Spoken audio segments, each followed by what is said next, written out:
స్తోత్రం. ప్రభువైన యేసుక్రీస్తు ఘనమైన నామంలో ఉదయకాల సమయం నుంచి ఇప్పటి వరకు కాచి కాపాడిన దేవాతి దేవునికి వందనాలు, స్తోత్రాలు. మరి లైవ్ కార్యక్రమానికి మరొకసారి మీ అందరికీ ఆహ్వానం. దేవుడు మిమ్మల్ని మీ పిల్లల్ని దీవించి ఆశ్రయించిన గాక. ఆమేన్. యేసుక్రీస్తు ఘనమైన నామంలో పాట పాడుకుందాం. ఈరోజు కొంచెం తొందరగా ముగిస్తాను, ఎందుకంటే ఆల్రెడీ చాలాసేపటి నుంచే ప్రేయర్లో ఉన్నాను. ఓకే, దేవుడు దీవించిన గాక. హల్లెలూయా.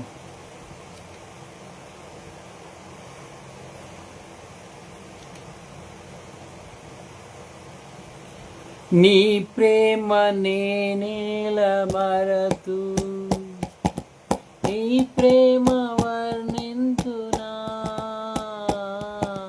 నీ ప్రేమ నేనేల మరతు, నీ ప్రేమ వర్ణింతునా, దానిలోతు ఏతుని గ్రహించి, దానిలోతు ఏతుని గ్రహించి, నీ ప్రాణ త్యాగముని తలంచి వందనము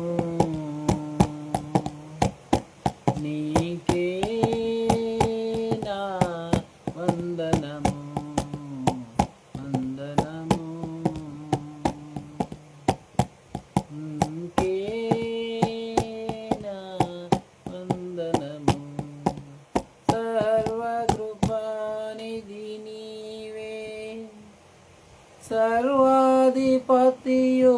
నీవే, సర్వకృపానిధి నీవే, సర్వాధిపతియును నీవే, సంఘానికి శిరస్సు నీవే, సంఘానికి శిరస్సు నీవే, నా సంగీత సాహిత్యము నీవే, నా సంగీత సాహిత్యము నీవే, వందనము నీకే నా వందనము, వందనము.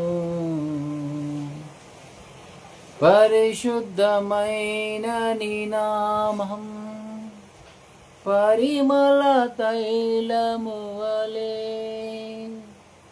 పరిశుద్ధమైన నీ నామం పరిమళ తైలము వలె, పరము నుండి పోయబడే, పరము నుండి పోయబడే, పరవశించినే పాడెదను, పరవశించినే పాడెదను, వందనము నీకే నా వందనము, వందనము నీకే నా వందనము. స్తోత్రం. హల్లెలూయా. పరిశుద్ధుడైన యెహోవా ఘనమైన నామానికి మహిమ కలుగును గాక. ఏమైనా సహోదరి సహోదరులారా, ఈ రాత్రి దినమున మరొకసారి ప్రభు సన్నిధిలో ఈ రీతిగా కలుసుకోవడం ఎంతో ఆనందకరం. దేవుడు దీవించి ఆశీర్వదించును గాక.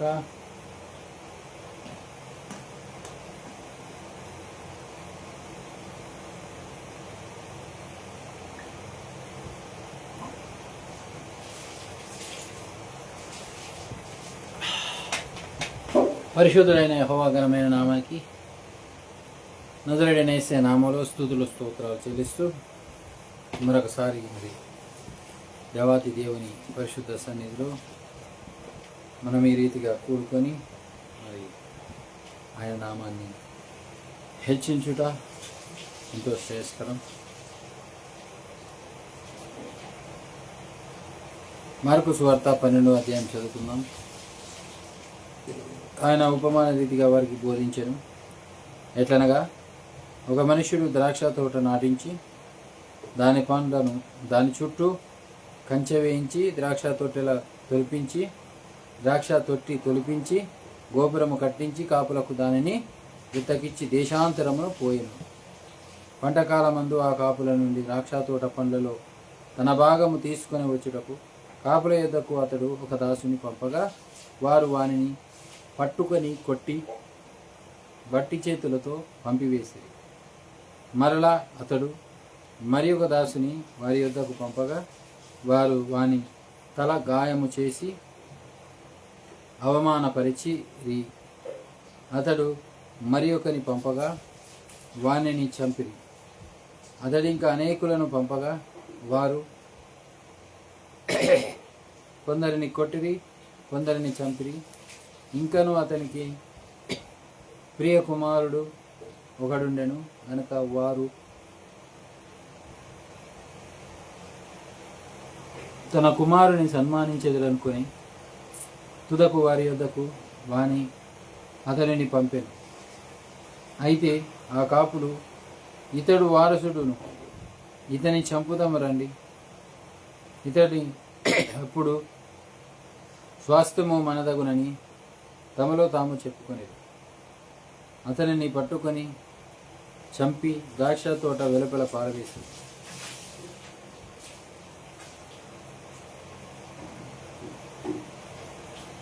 కావున ఆ ద్రాక్ష తోట యజమానుడేమి చేయును? అతడు వచ్చి ఆ కాపులను సంహరించి ఇతరులకు ఆ ద్రాక్ష తోట ఇచ్చును కదా. మరియు ఇల్లు కట్టువారు నిరాకరించిన రాయి మూలకు తలరాయి ఆయన. ఇది ప్రభు వలననే కలిగెను. ఇది మన కన్నులకు ఆశ్చర్యం. అవును, లేఖనము మీరు చదవలేదా అని అడగగా తమ్మను గూర్చి ఆ ఉపమానం చెప్పినని వారు గ్రహించి ఆయనను పట్టుకొనుటకు సహాయము చూచుచుండేది. కానీ జన సమూహమును భయపడి ఆయనను విడిచిపోయి వారు మాటలలో ఆయనను చిక్కుపరచవలనని పరిసయ్యులను హేరోదీయులను కొందరిని ఆయన యొద్దకు పంపిరి. వారు వచ్చి, బోధకుడా, నీవు సత్యవంతుడవు, నీవు ఎవరిని లక్ష్య పెట్టని వాడవు అని మేమెరుగుదు. నీవు మొమాటం లేని వాడవై దేవుని మార్గమును సత్యముగా బోధించువాడవు. కైసరుకు పన్నిచ్చుట న్యాయమా కాదా? ఇచ్చేదమా ఇయ్యకుందమా అని ఆయనను అడిగిరి. ఆయన వారి వేషధారణను ఎరిగి, మీరు నన్ను ఎందుకు శోధించుచున్నారు? ఒక దేనారము నా యొద్దకు తెచ్చి చూపుడని వారితో చెప్పారు. వారు తెచ్చి ఆయన ఈ రూపమును పై వ్రాతయు ఎవరివని వారిని అడగగా వారు కైసరువి అనేది. అందుకు యేసు, కైసరువి కైసరునకును, దేవునివి దేవునికి చెల్లించుడని వారితో చెప్పగా వారు ఆయనను గూర్చి బహుగా ఆశ్చర్యపడి పునరుద్ధానము లేదని చెప్పటి సద్దుకయ్యులు ఆయన యొద్దకు వచ్చి, బోధకుడా, తన భార్య బ్రతికి ఉండగా ఒకడు పిల్లలు లేక చనిపోయిన ఎడల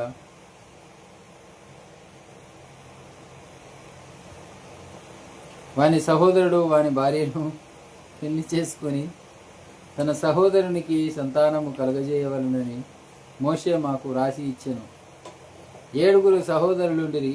మొదటివాడు ఒక స్త్రీని పెళ్లి చేసుకొని సంతానము లేక చనిపోయాను కనుక రెండవ వాడు ఆమెను పెళ్లి చేసుకొనెను. వాడును సంతానము లేక చనిపోయాడు.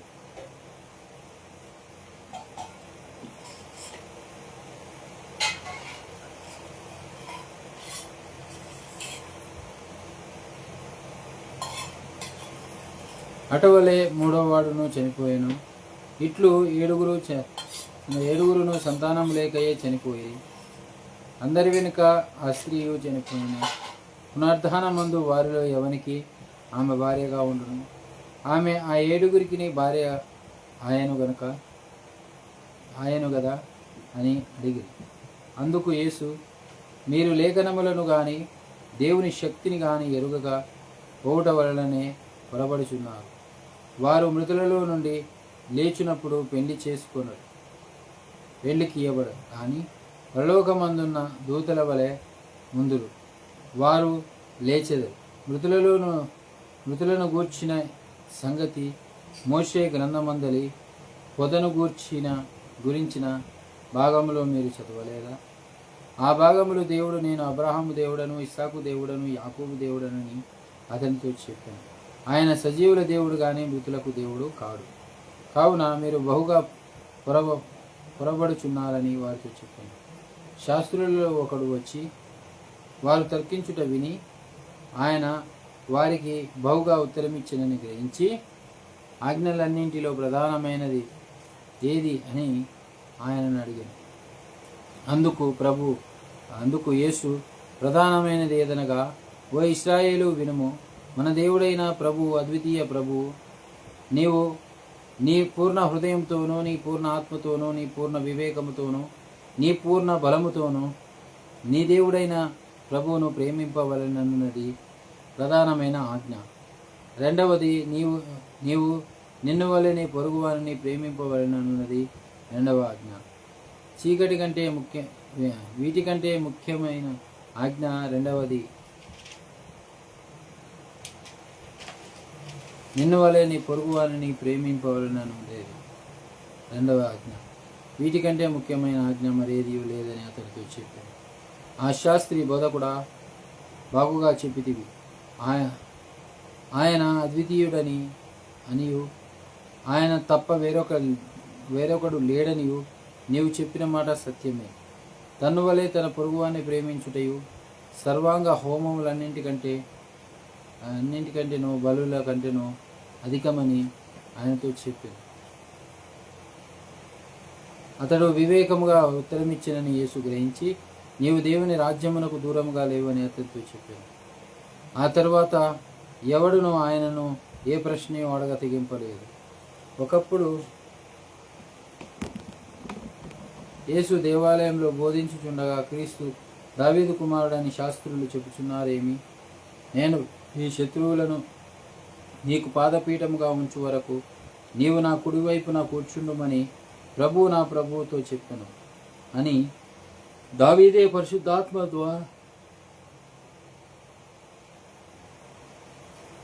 పరిశుద్ధాత్మ వలన చెప్పాను. దావీదు ఆయనను ప్రభువు అని చెప్పుచున్నాడే, ఆయన ఎలాగూ అతని కుమారుడని అడిగాను.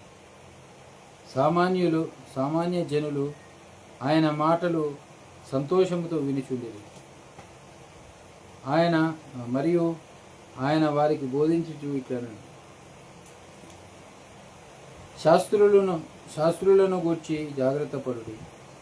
వారు నిలువుటంగీలు ధరించుకొని తిరుగుటను, సొంత వీధులలో మందలను, సమాజ మందిరములలో అగ్రపీఠములను, విందులలో అగ్రస్థానములను కోరుచు, విధవరాండ్ర ఇల్లు దిగమింగుచు, మాయావేశముగా దీర్ఘ ప్రార్థనలు చేయుదురు.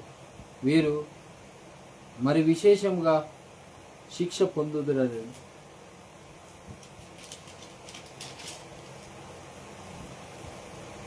ఆయన కానుక పెట్టే ఎదుట కూర్చుండి, జనసమూహము ఆ కానుక పెట్టెలో డబ్బులు వేయుట చూచుచుండెను. ధనవంతులైన వారనేకులు అందులో విశేషంగా సొమ్ము వేయుచుండెను. ఒక బీద విధవరాలు వచ్చి 2 కాసులు వేయగా, ఆయన తన శిష్యులను పిలిచి, కానుక పెట్టెలో డబ్బులు వేసిన వారికంటే ఈ బీద విధవరాలు ఎక్కువ వేసినని మీతో నిశ్చయంగా చెబుతున్నాను. వారందరూ తమకు కలిగిన సమృద్ధిలో నుండి వేసిరి, కానీ ఈమె తన లేమిలో తనకు కలిగినదంతయు, అనగా తన జీవమంతయు వేసినని చెప్పాను. దేవుడు ఈ వాక్యము దీవించి ఆశీర్వదించుగాక. అంతేకాకుండా విన్న మన జీవితాల్లో ఈ వాక్యము ఫలించునుగాక. ఆమేన్, ఆమేన్, ఆమేన్. పరిశుద్ధుడైన యెహోవా ఘనమైన నామానికి నజరేయుడైన యేసయ్య నామములో స్తుతులు స్తోత్రాలు చెల్లిస్తున్నాను. అంతేకాకుండా దేవాతి దేవుడు తన కుమారుడు యేసుక్రీస్తు ద్వారా మనకిచ్చిన ఈ యొక్క మరి మంచి అవకాశము సమయాన్ని బట్టి దేవుని స్తుతిస్తూ ఘనపరుస్తున్నాము. మోకరించి ప్రార్థన చేద్దాము. వీలైన వారు మోకరించండి. దేవునికి మహిమ కొరకుగా మహాపరిశుద్ధుడు అనే యెహోవా నజరేయుడైన యేసయ్య నామములో పరిశుద్ధమైన పాదాల వందనాలు స్తోత్రాలు. దైవమాయ రాత్రి దినమున యేసు నామములో మీకు స్తుతులు స్తోత్రాలు కృతజ్ఞతలు చెల్లిస్తున్నాను. తండ్రి, ఎంతమంది అయితే ప్రభా ఈ లైవ్లో పాల్గొన్నారో, ఎంతమంది అయితే ఈ లైవ్ తర్వాత మరి వీడియోని చూస్తున్నారో వారందరినీ మీ పరిశుద్ధమైన హస్తం చేత ముట్టి స్వస్థపరచండి. మీరు ఆకర్షిస్తే, ఒకడు దేవునిని ఆకర్షిస్తేనే తప్ప నా యుద్ధకు రాడని యేసుక్రీస్తు ప్రభువుల వారు చెప్పారు. కాబట్టి దేవాతి దేవుడు అయిన నీవు ప్రభువా మరి మరి ఈ యొక్క జనాలను ఆకర్షించి యేసుక్రీస్తు నామములో వారిని ఈ మందిరానికి నడిపించమని ప్రార్థిస్తున్నాను. సహాయం చేయండి తండ్రి. ఇదిగో ఈరోజే మరి ప్రభుత్వం చేత 10వ తరగతి మరి హాల్ టికెట్స్ బయటకు వచ్చాయి. తండ్రి సహాయం చేయండి. ఎంతమంది అయితే 10th క్లాస్ ఎగ్జామ్ రాస్తున్నారో బిడ్డలు చదివింది గుర్తుండడానికి జ్ఞాపశక్తి దయచేయండి. మరి ముఖ్యంగా నా కుమారుడు ఎగ్జామ్ రాస్తుండగా జ్ఞానము జ్ఞాపశక్తి దయచేయండి. యేసు ప్రభు నాకున్నాడు, నా దేవుడు నాకున్నాడు తోడుగా. నా తండ్రి నా తల్లి చేసిన ప్రార్థనలు ఫలిస్తాయి. నా సంఘం చేసిన ప్రార్థనలు దేవుడు ఆలకిస్తాడు. మరి నా తల్లి చేసిన ప్రార్థన, నా తండ్రి చేసిన ప్రార్థన దేవుడు ఆలకిస్తాడని విశ్వాసంతో దేవుడు నాతో ఉన్నాడని జ్ఞానంతో మరి తను రాయడానికి సహాయం దయచేయండి. మరి పెద్ద బిడ్డకు కూడా మన ఆయన జ్ఞానం దయచేసి దానితో పాటు మీరున్నది స్తోత్రం.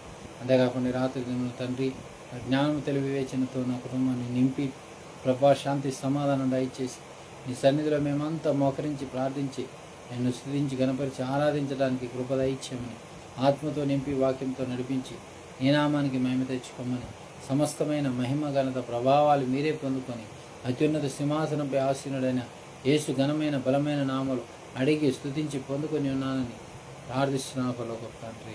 ఆమేన్. హల్లెలూయా. పరిశుద్ధులైన దేవాతి దేవుని ఘనమైన నామములో మీ అందరి శుభములు వందనములు. మరొకసారి మరి దేవాతి దేవునితో కలుసుకొని ఆయనను స్తుతిస్తూ గణపరుస్తూ ఆరాధించడానికి మీరందరూ కూడా మీరు నాతో ఏకీభవించినందుకు దేవుని నామంలో మీకు వందనాలు.